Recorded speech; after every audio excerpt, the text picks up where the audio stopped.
तर कसं घर असते, कसं असावं घर? घर असावं घरासारखं, नको तर नुसत्या भिंती.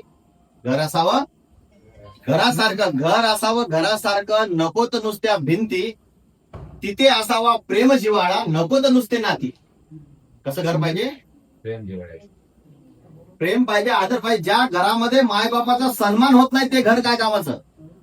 घर असं पाहिजे ज्या घरामध्ये आईवडिलांचा सन्मान झाला पाहिजे. घर असं पाहिजे की जर कोणी आलं, पाहुणा रावणा जर कोणी आला, साधू संत येती दारा तुझी दिवाळी दसरा. जर आपल्या घरामध्ये कोणी पाहुणा रावणा आला, कोणी पशु पक्षी आला, कोणी कुत्रा आला, श्वान आला, मनुष्य आला, तर त्याचा आदर सन्मान झाला पाहिजे. आपल्या घरामध्ये आपल्या महापुरुषांचे फोटो असले पाहिजे. फोटोच नाही, मूर्त्याच नाही, महापुरुषांचा विचार सुद्धा आपल्या घरात असला पाहिजे, जीवनात असला पाहिजे. आणि म्हणून घर असावं घरासारखं, नको तर नुसत्या भिंती.